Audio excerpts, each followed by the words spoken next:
Cyclone MMA.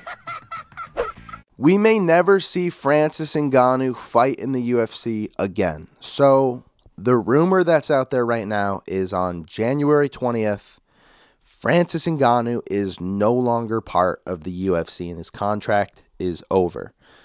Now, is this true? I don't know. I personally haven't gone and looked at Francis Ngannou's contract, but that's just the word around town, and there's a lot of reason to believe this. Now, there's been a photo floating around of a Francis Ngannou family member, and it's like a picture of him and his family, and someone in that family has a PFL shirt.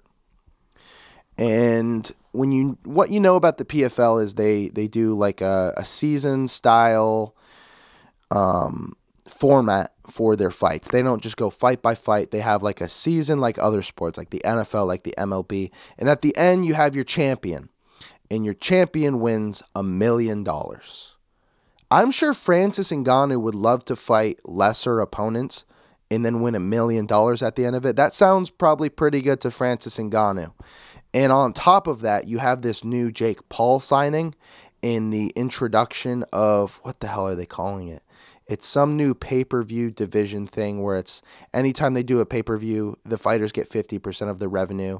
And if you have Francis Ngannou or Jake Paul on that card, you're going to get a decent amount of pay-per-view. So even if you make a fraction of what you would make in a, UFC pay-per-view, you're getting more money because he has more share of the money. So this is interesting. Francis Ngannou's out here making plays, and if you know the Francis Ngannou story of where he started and where he is now, you got to root for this guy.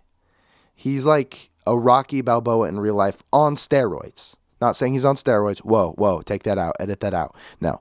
It's like his upbringing was so crazy in what he had to endure to go from Cameroon to France to America fighting in the UFC is just incredible. He's got a really interesting story, and he's got to go get the bag. I know I would love to see him fight in the UFC. I'm hoping the UFC really pays up to keep him there because I love seeing all of the premier talent, all of the best fighters under one organization, whether it be the UFC or ONE or Bellator or whatever. And right now it's the UFC, and I want to know who the best in the world is at any given time. And with Francis Ngannou as champion of the world at the heavyweight division, I see him as the best heavyweight in the world. If he goes to PFL, starts fighting PFL fighters, John Jones comes back and wins, that's disappointing. I don't know who's the best anymore. With that being said, Francis Ngannou should go get the bag. He should go get his money.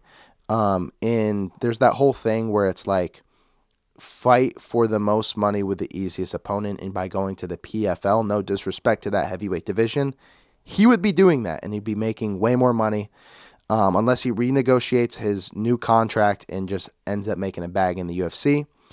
Another thing that this opens up for Francis Ngannou is other forms of martial arts. He talked about boxing Tyson Fury. That's still very much in play. Tyson Fury still on top. Francis Ngannou would still be looked at as a champion even if he leaves the UFC. You can make that fight. You could go do your boxing match and lose to Tyson Fury because you're not going to beat him, dude. If Deontay Wilder isn't beating him, you're not beating him. I'm sorry. And I love Francis, and I'd be rooting for him in that fight. But go get a bag, fight Tyson Fury, fight in the PFL after, and just ride off into the sunset after winning $1 million in their season and becoming a PFL champion. And ultimately, I think that's what's going to end up happening. I think that's the smart play. Maybe the UFC surprises us, though, and they cough up the money. At this point, they kind of have to.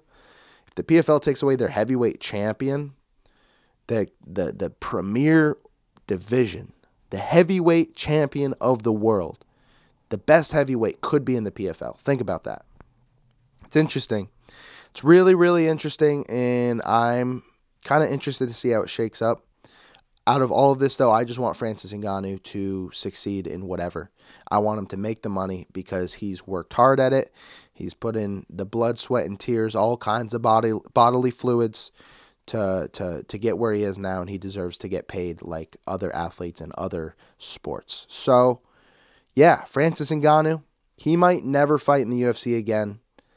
And that makes me sad because I really want John Jones versus Francis Ngannou, but it is what it is.